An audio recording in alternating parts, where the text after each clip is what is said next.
salah satu saksi kunci kasus Vina Cirebon, Dede, angkat bicara. Dalam wawancaranya di kanal YouTube Deddy Mulyadi, Dede mengungkap kesaksian dari keterangan saksi kunci Aep dan dirinya dalam BAP yang pada akhirnya menjerat 8 orang jadi terpidana. Beberapa hari pasca pembunuhan Vina dan Eki, Dede mengakui Aep meminta dirinya untuk diantarkan ke Polres Cirebon untuk jadi saksi dalam kasus hilangnya nyawa Vina dan Eki. Saat itu Aep meminta dirinya untuk turut pula bersaksi. Setelah dia diantar ke Polres, terus apa yang dilakukan? Ya, saya tanya mau ngapain ke sini? Ini buat jadi saksi apa kata saya. Saksi itu kejadian yang meninggal anaknya Pak Rudiana kata saya. Nah, saya bilang sama kan kita nggak tahu apa-apa kata saya. Kenapa jadi saksi? Udah ntar ikutin. Dede juga mengakui bahwa keterangan yang diberikan saat proses BAP tidaklah benar. Ia mengaku kesaksiannya tersebut telah diarahkan lebih dahulu oleh Aep dan Rudiana. Setelah masuk ruangan? Di BAP Pak. Tapi kan sebelum masuk ke ruangan kan dibilang dulu Pak, kamu bilang aja lagi nongkrong di warung, ada orang nongkrong segerombolan anak-anak, melempar batu, bawa bambu, nah, terus sama pengajaran itu udah diomongin dari luar dulu Pak. Siapa yang ngomongin itu? Ya yang ngomong itu kan pertama Aep ngasih tahu Pak. Oh, yang ngarahin bahwa kamu menyaksikan ada anak-anak melakukan pelemparan, kemudian pakai batu, bawa bambu.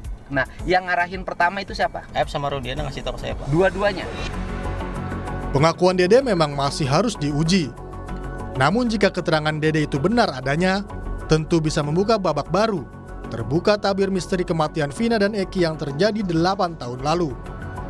Dan di sisi lain, keterangan Dede bisa jadi bukti baru di tengah upaya para terpidana yang sedang mengajukan peninjauan kembali. Tim Liputan Kompas TV.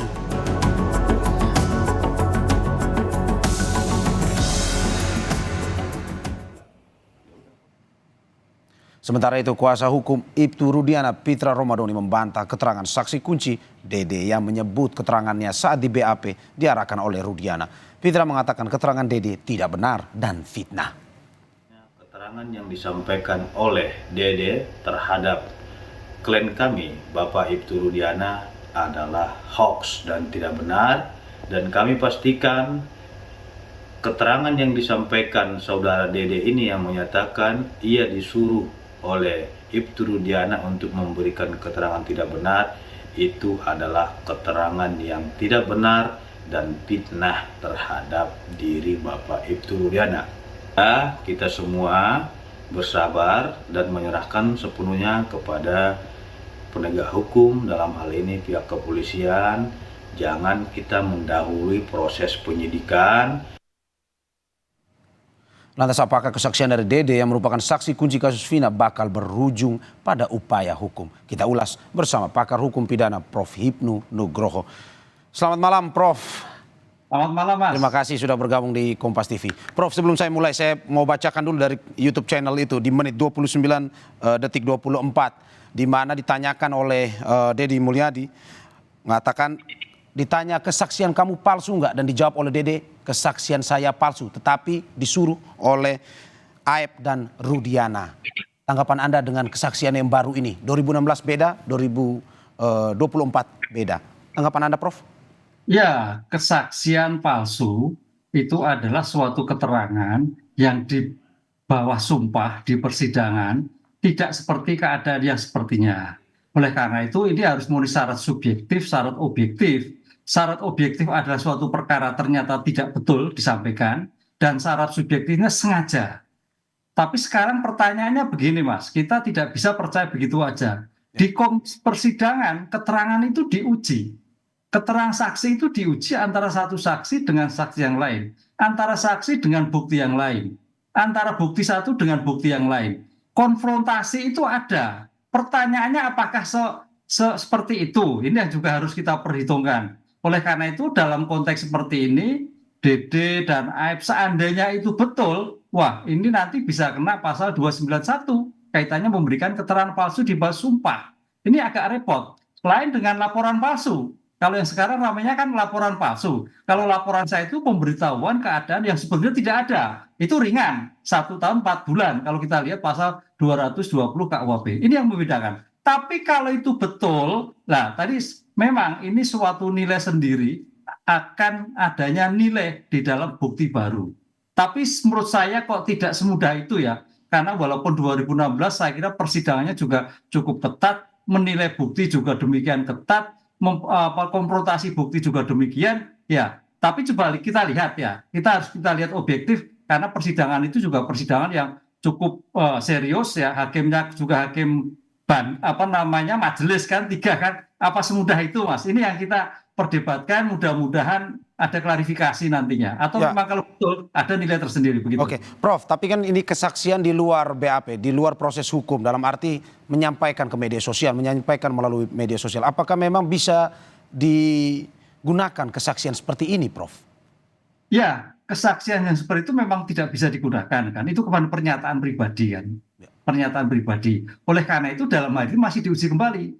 Tapi kalau itu memang betul nanti sampaikan salah, keliru, itu ada pihak yang dirugikan pasti akan melaporkan bahwa keterangan yang disampaikan keterangan palsu. Ini sudah ancaman tersendiri Mas. Jadi Mas Dede Aib itu sudah bagian dari memang memberikan jalan yang terbaik demi terbukanya kasus ini, tapi paling tidak berisiko bagi dia sendiri karena apa yang diberikan keliru. Kan gitu loh. Prof, apakah memang dengan kesaksian ini bisa dimanfaatkan oleh para terpidana dalam arti mungkin saja untuk meringankan pidana mereka atau bagaimana, Prof? Karena memang ini sebuah kesaksian yang baru yang kalau kita bisa lihat bahwa ini justru meringankan para pidana. Ya, kesaksian baru itu kalau kita lihat adalah bukti langsung. Bukti yang ditemukan di dalam suatu persidangan awal ketika itu dilakukan menjadikan putusan bebas. Ini kan baru kesaksian. Baru akan bernilai apabila keterangan tersebut dikonfrontasi, dibuktikan dengan bukti-bukti yang lain. Itu Mas. Jadi tidak bisa berdiri. Suatu kesaksian itu tidak bisa berdiri sendiri. Kesaksian harus didukung dengan bukti lain ataupun saksi lain. Jadi kalau itu nanti sebagai dasar novum, sakatata, itu suatu menarik, tapi harus didukung bukti-bukti yang lain. Tidak bisa pengakuan tersendiri jadikan bukti, tidak bisa. Oke, Prof, apakah dengan kesaksian ini perlu ada persidangan baru atau cukup di peninjauan kembali atau di PK? Ya, karena ini sebagai bentuk PK, di PK tersendiri, kan gitu. Tapi kalau persidangan baru adalah terkait laporan keterangan palsu tadi, lah itu baru terhadap yang memberikan keterangan ternyata tidak betul. Itu suatu yang tersendiri nantinya. Jadi tampaknya memang perkara ini jadi lari kemana-mana, Mas, kalau nanti diikuti masing-masing pihak itu. Oke, Prof, kalau kita berbicara soal ini, bagaimana pada akhirnya polisi mencari tahu kebenaran dari kesaksian ini? Karena muncul banyak kesaksian-kesaksian dan akhirnya muncul yang terbaru ini adalah Dede. Nah, bagaimana akhirnya polisi ini mencari tahu kesaksian ini apakah betul atau tidak dan bisa dipakai untuk di pengadilan nanti? Ya, semuanya bisa dipakai apabila didukung dengan bukti-bukti yang akurat. Apa itu bukti yang akurat? Adalah saintifik. Sekarang kalau bukti saintifiknya tidak kuat, makanya keterangan itu saya kira belum kuat juga. Saintifik itulah yang harus dilakukan untuk menangkal keterangan yang digal. Atau juga untuk meluruskan apabila keterangan itu betul. Disinilah bukti-bukti akurat saintifik sangat ditentukan. Sepanjang itu agak sulit.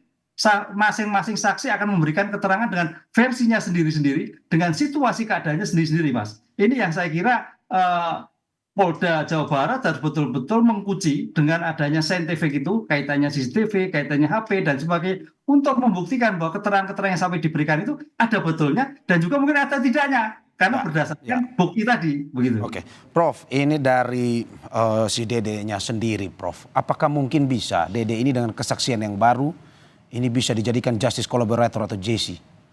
Nah, itu lain lagi. Nah, ini saya kira sebagai hal yang baru, Mas. Jadi kalau memang itu betul apa yang disampaikan, dia mempunyai bukti yang bisa mengkorelasikan, bisa masuk sebagai justice kolaborasi. Artinya membantu mengungkapkan suatu perkara. Ini saya kira banyak versi, bisa membantu, bisa membuka, tapi juga bisa menjadi permasalahan sendiri bagi yang menyampaikan tadi. Ini yang harus kita perdebatkan dalam segi ilmu hukum yang masing-masing pihak ketika tidak terima apa yang disampaikan di dalam suatu persidangan.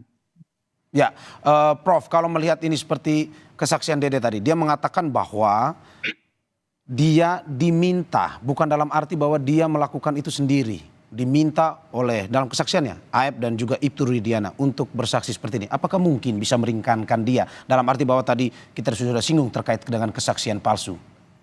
Agak sulit ya, agak sulit karena diberikan ini di luar persidangan. Harusnya disampaikan dalam satu persidangan. Oleh karena itu sebetulnya keterangan-keterangan yang disampaikan sekarang itu blunder semua, Mas. Blunder bagi yang menyampaikan, tapi juga blunder bagi penegakan hukum yang lain. Karena apa? Harus mendukung, harus mencari bukti yang disampaikan oleh Aib dan Dede ini sejauh mana kebenaran dari bukti-bukti yang dapat. Makanya di sini saya melihat tadi sudah ada pendamping dari Ibtu Rudiana. Itu suatu menarik, penyeimbang. Jadi bukti-bukti yang dilakukan betul atau tidak, sesuai atau tidak, bernilai atau tidak, ini yang seimbang. Karena kemarin kan tidak ada kuasa dari Ibtu Rudiana, sekarang sudah. Ini saya kira suatu objektivitas dalam suatu penanganan perkara. Jadi perkara yang dilakukan sekarang itu bernilai atau tidak tergantung pada suatu pembuktian. Karena rasnya sekarang itu sekarang sebetulnya kita tidak bisa hanya berdasarkan bukti-bukti saksi, bukti-bukti testimoni, tapi bukti-bukti saintifik. Bukti-bukti saintifik yang ditemukan itulah yang akan membuka, yang didukung dengan bukti yang lain. Sepanjang itu tidak dilakukan, Mas, ya buktinya ngalor ngidul semua nanti. Ya, apakah jadi misalkan kuasa hukum dari Ibtu Rudiana memiliki bukti yang lebih kuat terkait dengan kesaksian ini dan mungkin bisa menyudutkan dari kesaksian yang dilakukan oleh Dede? Apa yang mungkin akan terjadi nanti, Prof? Ya, itu kan bisa disadikan dengan bukti-bukti yang lain. Kan dengan keterangan-keterangan yang lain. Makanya di sini saya kira suatu seimbang sekali antara bukti-bukti penasihat hukum itu dan penguasa dari Dedi. Nanti akan imbang.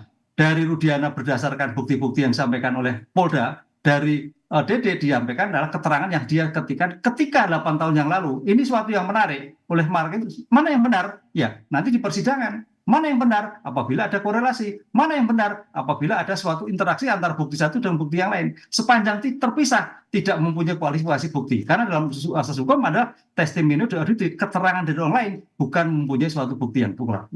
Oke, Prof, penegasan terakhir, Prof. Berarti menurut Prof, kesaksian dari Dede ini tidak terlalu kuat atau tidak terlalu cukup buktinya? Ya, masih perlu dukungan bukti yang kuat. Karena baru keterangan saksi, baru keterangan sepihak. Karena dalam suatu keterangan saksi apalagi disampaikan di suatu persidangan, saya kira hakim akan melihat korelasi antara saksi Dede dengan saksi yang lain. Dan saksi, dukungan bukti yang kuat, Prof, seperti apa, Prof? Ya, bukti disampaikan di persidangan. Kan kita lihat alat bukti itu kan ada keterangan saksi, keterangan ahli, surat petunjuk. Barang bukti yang ditemukan ketika itu dalam suatu persidangan, bernilai atau tidak, itu kembali pada 184 KUHP, jenis-jenis alat bukti yang mendukung dari keterangan saksi yang ada. Ini yang saya kira harus di-compare dengan pembuktian sehingga kualifikasi bukti itu bernilai dan tidak bernilai. Oke, Prof, kesaksian makin muncul, kesaksian demi kesaksian, dan kita ikutin terus kasus ini dan kita harapkan memang seterang-terangnya akhirnya terbuka terkait dengan kasus Vina dan Eki ini. Terima kasih Prof Ibnu Nugroho sudah bergabung dengan Kompas TV.